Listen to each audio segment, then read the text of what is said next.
प्रभाग 3 मधील शिवसेनेचे उमेदवार सागर वनखंडे, राष्ट्रवादीचे उमेदवार दिगंबर जाधव, रेश्मा जुबेर चौधरी, शैला शिवाजी दुर्वे यांचा प्रचार शुभारंभ.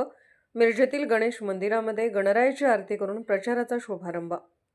सांगली, मिरज आणि कुपवाड महानगरपालिकेच्या प्रभागामधील शिवसेना आणि राष्ट्रवादीच्या पॅनलचा प्रचार शुभारंभ आज करण्यात आला.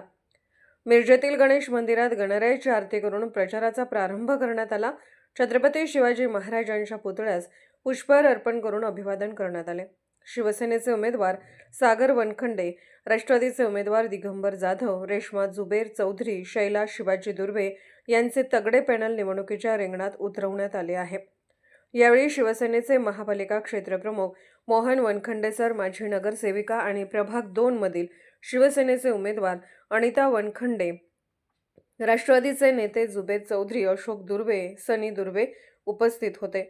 चर्चेत गुंतवून मित्रपक्षांना फसवण्याचा भाजपचा डाव होता, पण तो डाव पलटवून शिवसेना आणि राष्ट्रवादी यांचं तगडं पॅनेल प्रभाग 3 प्रमाणेच अन्य प्रभागात उभं करण्यात आलं आहे, अशी प्रतिक्रिया शिवसेना महापालिका क्षेत्र प्रमुख मोहन वनखंडे यांनी दिली आहे.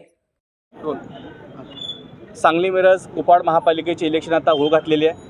या ह्याच्यामध्ये आम्ही भारतीय जनता पार्टीबरोबर चर्चा करत असताना बऱ्याच वेळेला आम्हाला फसवणूक होते असं लक्षात आल्यानंतर राष्ट्रवादी अजितदादा गट आणि शिवसेना शिंदे गट आम्ही एकत्रित येऊन इथं प्रभाग क्रमांक 3मध्ये आज आम्ही इलेक्शनची प्रचार नारळ आपण वाढवतो आहे. प्रभाग या 3मध्ये सागर वनखंडे, दिगंबर जाधव, आपल्या असणाऱ्या रेश्माताई चौधरी आणि शैलाताई दुर्वे असं तगडं पॅनल घेऊन आम्ही 3 माजी नगरसेवक आणि ज्यांच्या घरामध्ये 40 वर्षे नगरसेवक होतं असे चौधरी घराणं हे ते एकत्र येऊन आम्ही इथं निवडणुकीचा आज प्रचार शुभारंभ करतो आहे.